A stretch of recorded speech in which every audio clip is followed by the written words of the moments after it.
together in media to build a more inclusive, accessible, and equitable entertainment industry. She's currently spearheading a docu-series called Renegades about role-breaking disabled leaders in history for American Masters in PBS Digital.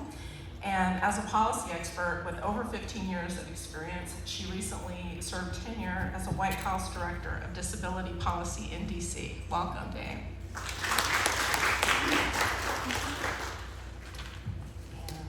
This is my order. Jade Bryan, down there at the hat. Welcome to you. Jade is an award-winning filmmaker, an activist, and known as the first Black deaf woman filmmaker in America. She's been producing, directing, and writing films for over 25 years. And in 2023, Jade created a pilot, What Somalia Wants, which she wrote, produced, and directed. 30 years. Sorry. Thank you. Also an entrepreneur, in 2021, Jade founded Deaf Talent Media and Entertainment Consulting, and also launched the company Deaf Talent Casting, a database and talent resource for industry and casting professionals. And among her goals is to use deaf talent casting to push for more BIPOC deaf actors cast in Hollywood film and TV roles, and to amplify Black deaf stories. Welcome, Jade. Thank you. And Melanie Hoy is right here. Hi. Melanie is the Director of Inclusion at the British Film Institute, the BFI.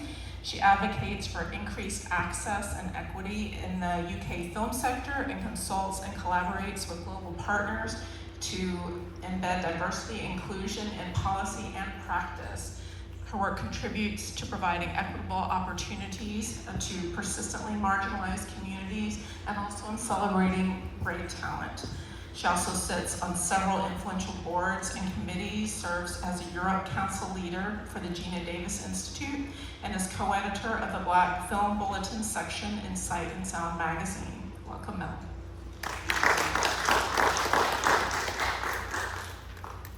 Daisy, next to Mel. Hi.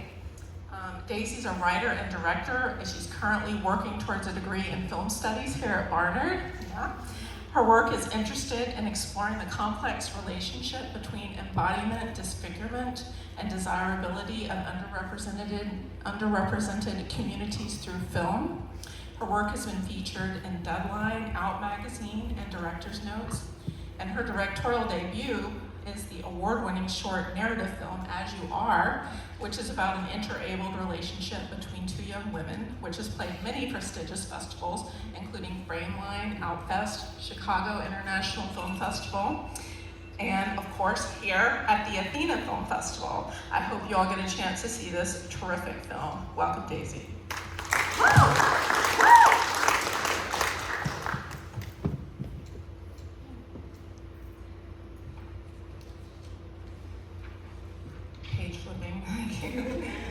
Bree Scalisi, we're so happy to have you, Bree.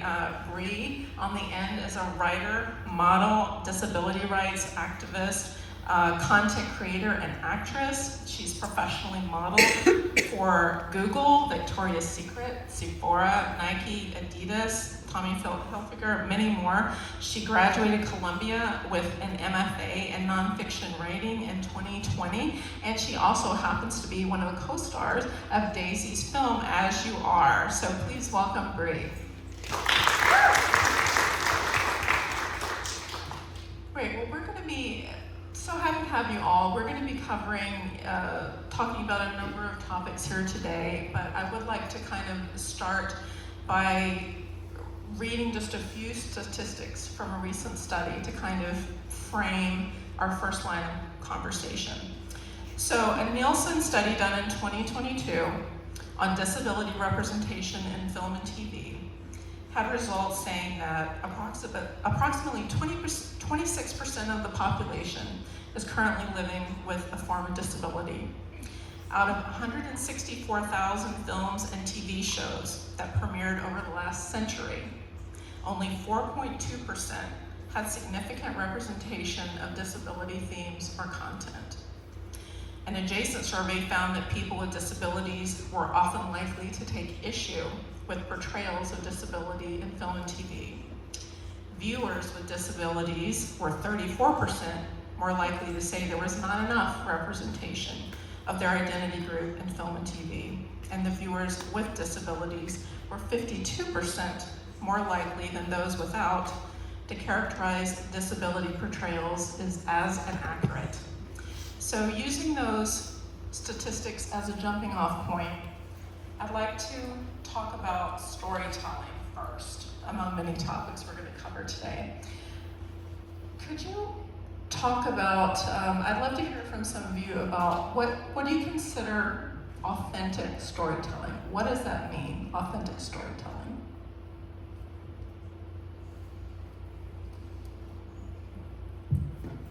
I'll go. I feel like we have this conversation a lot, especially around diversity and inclusion, about authentic versus creative freedom, right?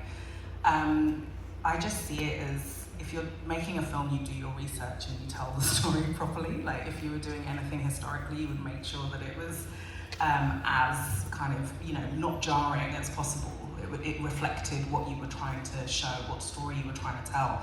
So it's the same for me when you're talking about persistently marginalized groups, and that with those stories having not been told in a kind of really broad way, in a really complex way, what we end up doing is relying on stereotypes and tropes, which are just really lazy and quite damaging, actually, because the stories we tell are powerful. What we want to project is what we want the world to be, what we aspire for the world to be.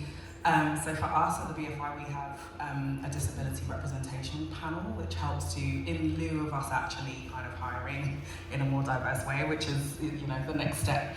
But we have a disability representation panel that helps, especially with our audience-funded films, so things that we're going to put into distribution, and if there are any kind of representation of disability or visible difference in those, we put them out to the panel for their opinion, because there would just be things that people miss otherwise if they don't have that lived experience.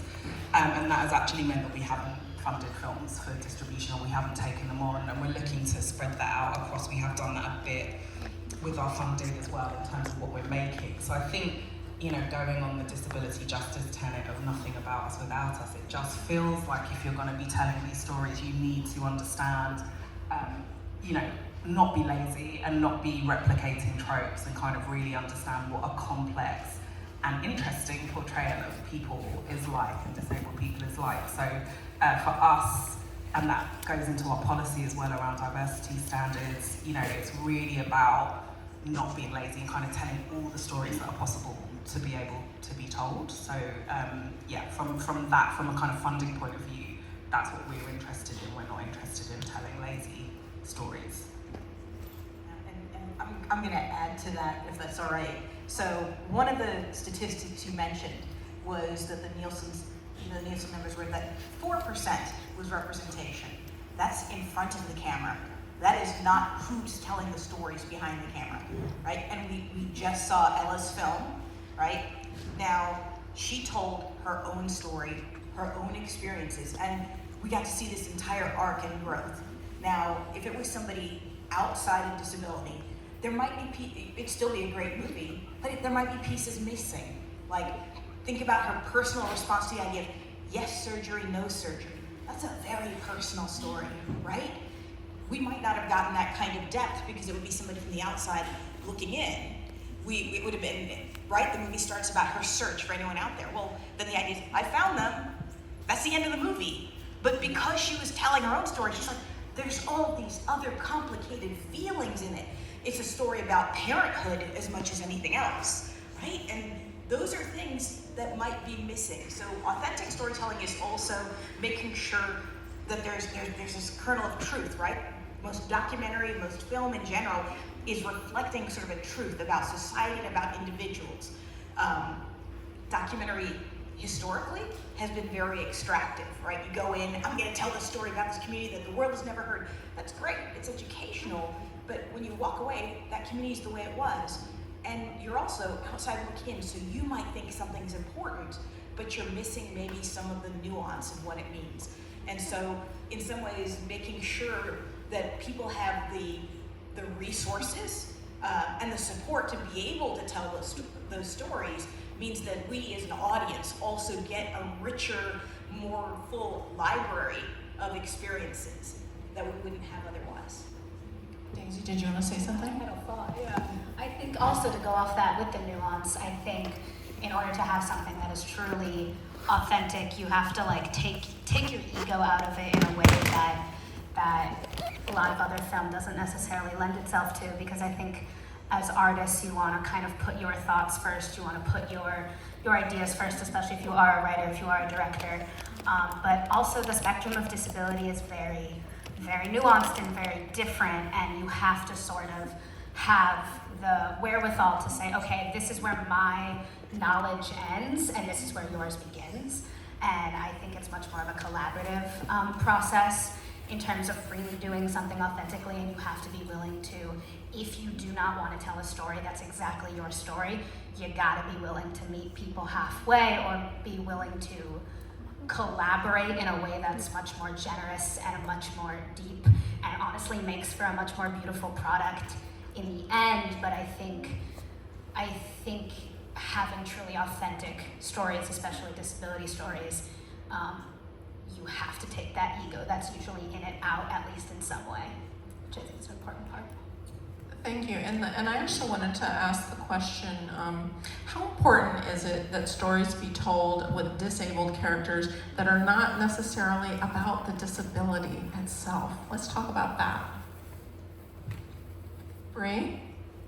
Yeah, I think it's incredibly important for stories that aren't just centered around disability to be featured. For me, like as a person, my disability is such a beautiful, important part of me, but there are also so many other parts as well, and I think that we have a lot of tropes and stereotypes of disabled characters, and I think that showing, you know, the disabled friend who's maybe a slutty mess and like goes out and parties, or you know, like the romantic interest, or, you know, the silly friend, like these are things we don't really see. There's always a focus on either like inspiration or the medical side, and I think that it's so important to just show us as full spectrum humans, to break down those stereotypes, to break down those tropes. Yeah. And yes, I would like to say something. Hi, everyone. Back to the first question. How authenticity is supposed to be represented, correct? That was the question? As I was listening to everyone on the panel and listening to their, receiving their answers, I mean, I can talk about this topic all day. I mean, I've had 30 years of experience in regards to this topic, and the evolution and the change that needs to happen in regards to deaf stories in general. And, you know, it's, as far as BIPOC, the community needs to be represented by them, and it needs to be represented by deaf Black actors who are playing these roles. And we have to own our own stories, and we have to be the one to tell these stories. And we have to be the reference for these stories to be authentically shared, and give our perspective and our approach and how we struggle and our joy. And we have to be the one to tell these stories. And I would like to talk about the film Coda and how that movie, it took off and it was impacted in many different communities. Now, me as a deaf person watching the movie, I would like to share something as far as the language. Me as a deaf person, I share the language with the deaf community. And our culture and our experiences are different. And it hasn't been shared on TV on that same level. Being deaf and Black, that story has not been told. And hearing people are usually telling our stories as a black deaf individual. And there's so many deaf and so many layers that hasn't been told yet. And as I was watching the movie Coda, there was one thing that struck out to me. I noticed how the characters were displayed as less than, and not as independent individuals. They're not autonomous, and it was portrayed as being pitied upon. And I'm done with the pity porn. I'm over it. Hollywood is stuck on that perspective. And until this day, I mean, for years, I mean, disability stories about being disabled, stories about being deaf, and overcoming diversity have been told from the wrong perspective. And where's the authenticity? We are humans. I'm deaf, yes. I mean, there's community that are deaf blind. There's a community, disabled community that uses wheelchairs. We need more of that representation shown on screen from their stories, from their perspective. And we need to encourage deaf and hard of hearing and BIPOC writers and talent to represent and tell these stories and write this story to inform the community and let them know their perspective and let them in their identity. And it's still relatable and it's very important, and I am very inspired by that perspective. I mean, being pitied upon, I mean, I'm definitely over that perspective. That perspective has been portrayed for years, to be pitied upon, and it's time to end that. Thank you for that perspective, Jade. We appreciate it. That also ties into the idea that not every stories need to encompass everything, not just, there's room for stories about disability and room for disabled characters that have nothing to do with the disability. They're human beings, right? We're all human beings, and stories that represent the full spectrum of that. Talking about, I want to offer one more statistic as we kind of move along on topics too. From that study, 95% of roles characterized as having a disability are portrayed by actors without that disability. So, authenticity in casting.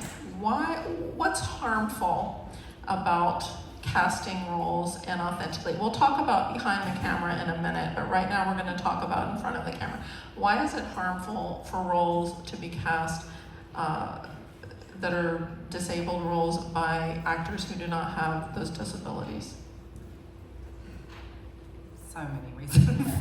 I mean, so many reasons. I think I was watching Anatomy of a Fall recently, and which, you know, is a great film, but the boy in it isn't blind. It's portraying a blind character. It was just really jarring to me. Like, it didn't make sense. You know, it didn't. And we were speaking to the producers who were saying, oh, it's because, you know, a blind boy wouldn't have been able to do what we wanted him to do on set. And I was kind of like, that's the issue, right? Like, why wasn't your set accessible? Or if you can't do those things, then maybe that's not a real portrayal. So I think really it boils down to, again, sort of authenticity and what perspective and voices can be brought to the portrayal of those roles, but also it's opportunity. So if a disabled person can't play a disabled person on screen, they can't be actors. Like, there's nowhere else for them to go. So we often talk to, we have committed to not cripping up at the BFI. We call it cripping up because of that, because it's about the opportunity too. It's like, the conversation is always about stars. We need a star to sell this movie. If you are never going to cast a disabled actor in a lead role, then how do they become a star? How do we ever see that grow? How do we ever see the 95% dwindle? It's not going to happen. I also think that disability is so intrinsic to every part of our lives as disabled people. The way that we move, the way that we experience the world, the way that we're informed about the world. And I think that for someone to try and to act being a wheelchair user, a deaf person, a blind person, there's just something so completely, there's like a missing piece there that they wouldn't be able to get because it's not their lived experience.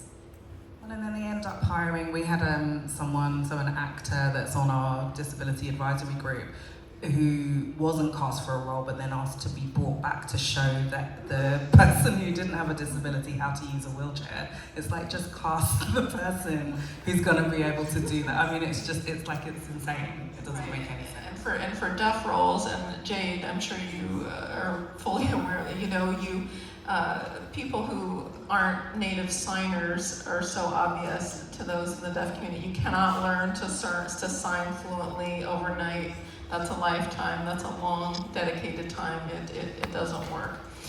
Absolutely. Right. Jay. I mean, I see that happen often. And now it's been more portrayed for the deaf community to be casted for these roles. So we do see that less. And, you know, Deaf Talent Media Entertainment Consultant Agency have been watching and calling this out so that it doesn't continue to happen. And we want to make sure that the representation is authentic and we are the one voicing our stories and telling our stories. And, you know, more independent Hollywood companies are contacting me in regards to helping developing these characters. And, you know, that's what we're here for. Hire me for that. This is what my mission is. Hire someone on set that is a director artistic of sign language called Dazzle that will be able to provide the accurate sign language for the characters and that match the script. So that's what we do. I mean, that's what my company is, where it's a slow progress, but the change is happening. We need more influx of growth in our experience and actors that are gonna actually represent the stories and can act. So we're pushing for that. And so I am waiting for my TV pilot to be picked up. Fun fact. So if there's a buyer here, let me know. So we're selecting the festivals that we're gonna submit our pilot to so that it can get picked up. Again, with my years of experience and doing film festivals, I want to represent my film and show my film to the audience so that they can enjoy it. And right now, I'm at the stage to show buyers so that they can pick it up. And I want them to meet with me and discuss further plans to put it on TV and give it to networks so that everyone can watch it. And that's my work. I want that to be shown and represented. And that's my focus at the moment. And people are, getting me to go into films. I'm like, no, wait, I need my pilot to be picked up first. So that's my focus. Thank you, Jade. Let's talk about how does the disability community push back against the common objections and barriers to casting authentically or creating an accessible space, which are things like it's too expensive, accessibility is too expensive, it costs money to provide accessibility, the logistics of filming is too complicated. If you incorporate disability, accommodations slow production down. How do you push back against these common objectives, especially if they're kind of coded and they won't really admit to that, but we know what's really happening. How do we push back effectively?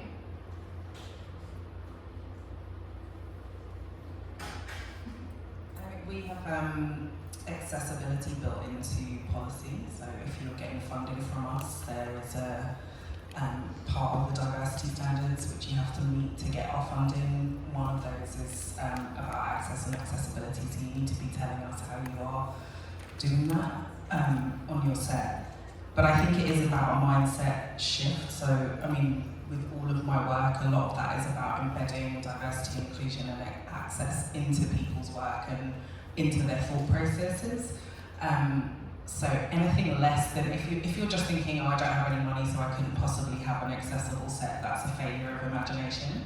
there are so many, and there's so many, also the assumption is you're talking about a wheelchair user, or, you know, there's such a spectrum of disability, and not all of that is gonna cost you money. And also, we have so many examples of where people have made their set accessible, and it's better for everybody. You know, the gaffers can wheel their equipment around down the ramps. It's like, none of it is that the makeup assistant can go to the person's trailer as opposed to somebody having to get themselves into the makeup trailer. So there are so many ways in which you can do that work, and asking everybody what their access requirements is as a matter of principle and kind of just normality ensures that everybody feels more comfortable on set. So there's a lot of work to get there. I think people do just think, oh, it's going to be so complicated and cost so much money, but it doesn't always. And even if it does, that is what you should be doing to make, you know, that is the right thing to do, and it can make things better for everybody. So I think we have a lot of conversations, but we also have it built into our policies so that we're able to have that conversation with the people that we're funding. Thank you for that, and I wanted to tag on to that since you brought it up. Many times it happens, and I'm sure everyone on the stage can relate to this.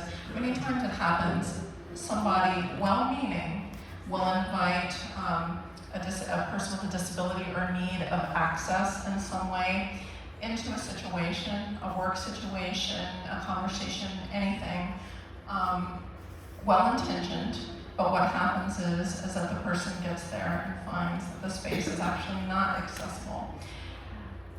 And somehow it always falls on to the person with the disability by default to create the terms of access. Let's talk about, maybe Dave can speak to this. Whose responsibility is it to provide access and make that happen? Okay, so I'll be honest with you, this is a setup because I asked. This is on here anyway. Because this is one of my huge pet peeves, because some of it is easy. So it's making sure, you know, the person with the disability has to ask. The filmmaker with the disability has to make sure of. And so mine is, you are here in the audience, you showed up at the festival. There's absolutely nothing stopping you from, when you go to something, sending a little note like, hey, will you have captions available? Hey, will you have an interpreter available? Hey, is your space wheelchair accessible? There's nothing stopping you from asking that question, because it puts so much pressure on us to have to do that all the time. And you will have colleagues and friends of yours who aren't here, who probably should hear some of this as well, but there's nothing to stop you from asking it. I'm a blind person, I can't use captions, but you can bet I ask every time I'm on a Zoom or every time I'm going to, because you know what? That's something you need for many film festivals. It's something you need for distribution. It is something that is so common now, and with technology, isn't really super expensive. So there's zero excuse. So yes, I'm going to ask for it, and if you don't, I'm going to make a stink about it as well. But I shouldn't have to be the only one doing it, and someone who's deaf or hard of hearing shouldn't have to do it every single time, because you know what? Ellie, you said it in her movie, right? You're all here, so I get to keep referencing it, right? You get tired. You get really tired. So I'm going to stop. There's so much more to say on it, but I'm going to put that down so other people can add. Someone else want to say something? Jane wants to say something.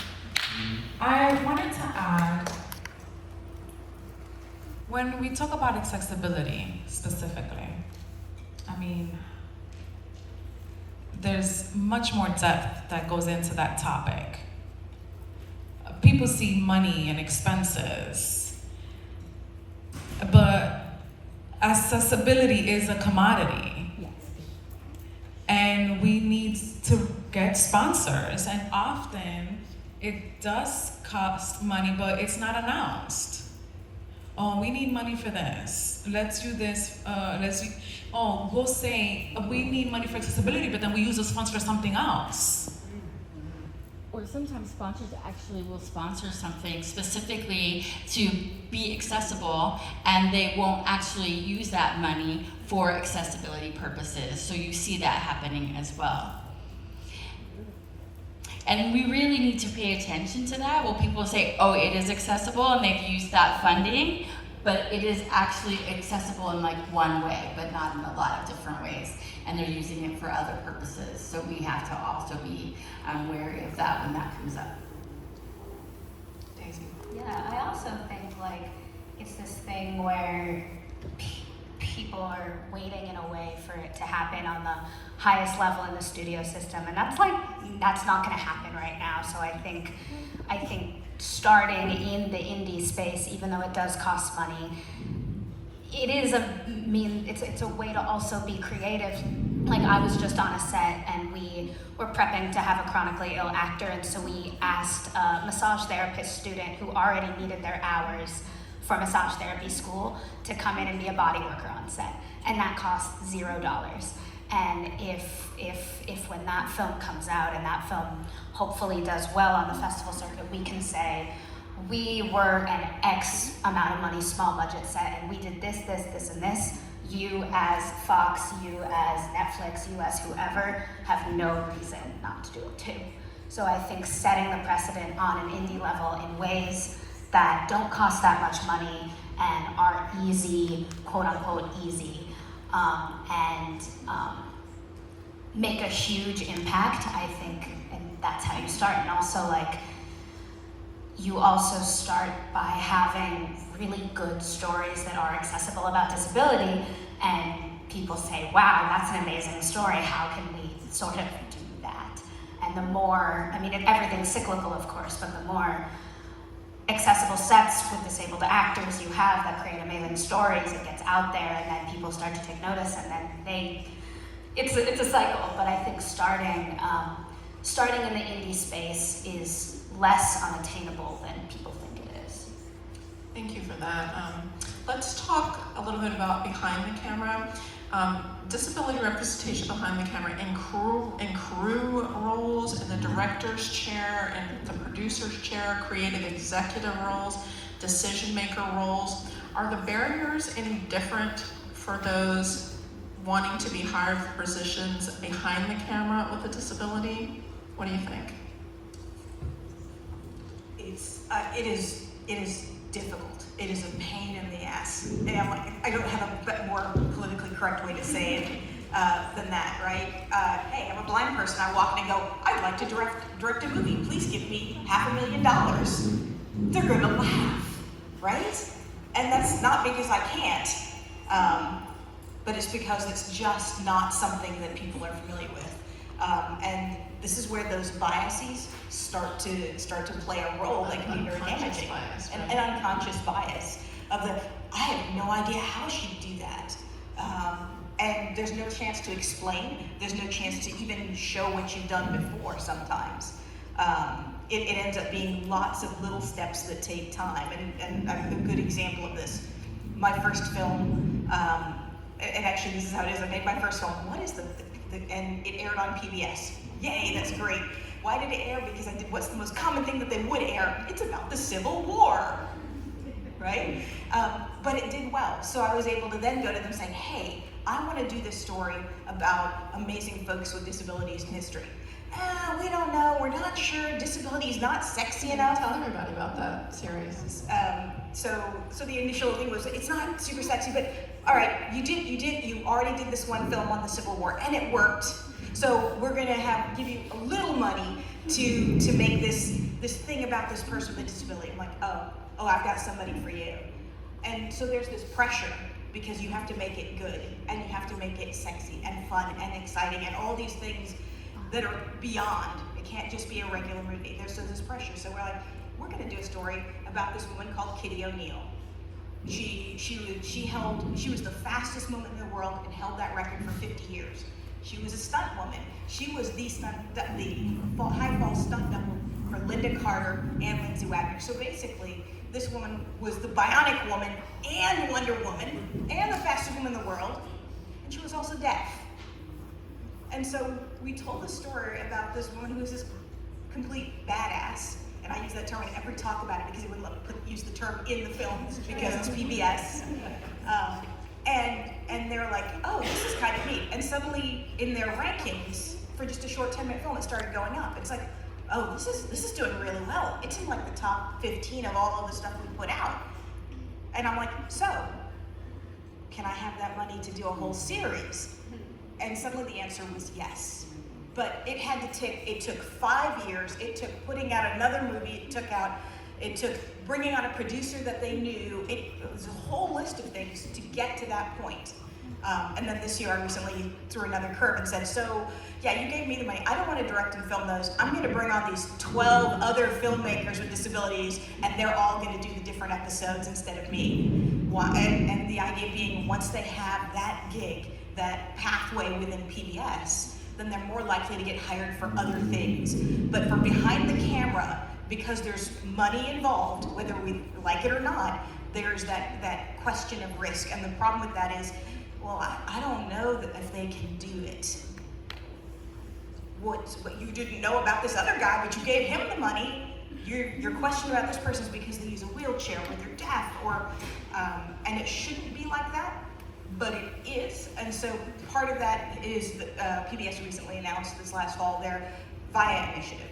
So to create pathways for filmmakers with disabilities, and part of it is using that series because we got the door open to be able to do that. And the goal is from there hopefully to expand, but it still is, you have to prove yourself first. You know, and the idea is finding funding where you can, and I think, like you pointed out, it's where the indies are. And remember, I'm actually going to punt it to Jade because I know she does the same thing I do, which is what do we do to get as many people through the door and seen as possible to have that proof, and we're using our names and reputations to make it happen, because otherwise you just can't do it, and people are making films on their credit cards, and they're like, well, they don't have experience, so I don't know if I can give the money. I'm like, how do you get the experience? So, okay, I'm gonna pause there and punt it over. Yeah, I agree 100%. Yes, I am completely agreeing with you. So a situation happened. There was a white man with no experience, really just fresh out of film school, and there was, you know, I had an issue with Hollywood and trusting. Can they trust telling my story by a black deaf individual? I mean, many times I have. So they will go ahead and just give money to somebody who is typically white, just graduated from film school, and what they'll do is they give me money, just a little bit, but only because it's a tax write-off for them, because I'm black, I'm deaf, and so that happens. For example, last year, when the TV networks were canceling so many shows, they were canceling all these shows, and they're like, oh, we're losing money, we can't distribute, we're just gonna keep canceling these shows so we can save money. And one of the reasons they were doing that wasn't for really because they were losing money, it's because they wanted to get a tax break.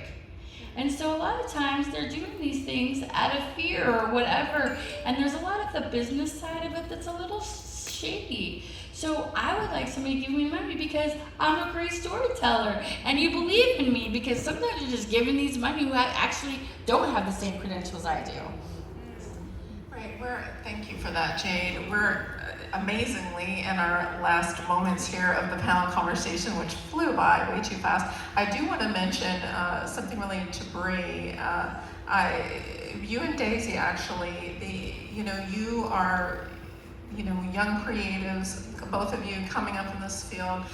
Bree, you have been using social media platforms like TikTok and Instagram as kind of these new ways to reach people, to share stories, and to impact advocacy for disability, which is great. It's such a way of the future. And Daisy, and before we wrap up, because we must wrap up, could you just tell me real quickly how both of you how do you see the future being? Is it optimistic for this road? What does it look like to you?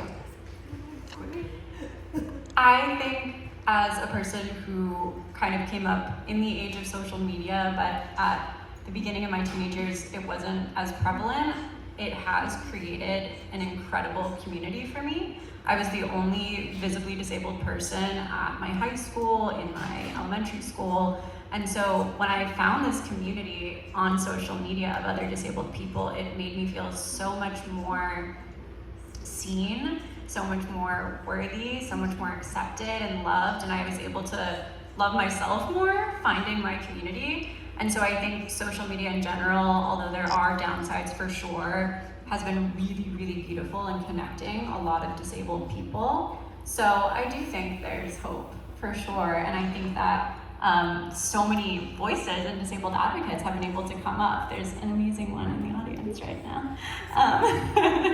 And really tell our stories, and in a way that we don't have to wait for someone to give us money. We don't have to wait for someone to pay the bill. We can tell our stories there. And so I think that would be a beautiful kind of step in the right direction. Thank you. I mean, I feel very similarly. I mean, I love to tell the story. I followed Brie on social media for about like 5 years before the project started, and that's how I connected with her, and that's how I've connected with a lot of other incredible filmmakers, and that's and disabled people, disabled young women, and that's like literally why I'm here, is because of the communities that I have been able to find through social media, that Brie's helped me to find through social media. And I think it can be a little bit of a dangerous place sometimes, just being inundated by information all the time, with everything all the time, like everything all the time. But I think it's a place where people can meet each other, people can feel a lot less alone. I mean, I'm a triple organ transplant recipient. I've been at this my whole life, and I grew up in the Midwest where nobody was like me, and I felt so alone. And I think meeting people who want to use their experiences to tell beautiful stories does give me a lot of hope, and does sort of, even in the response to our film, people have said, wow, I've never seen somebody that looks like me or a story that's like mine, and like, truthfully, that changed my life. And like, having that feedback, obviously, as a director, is the most beautiful thing that I could possibly ask for. But also then people taking that and people sharing that on social media, and like, has given me hope that the next one I do and the next one we do, like, we'll have that impact, and we'll have a greater impact. Yeah, and I think it's, a lot of the time, it's one step forward, 2 steps back. But sometimes it's one big step forward. And I think with people,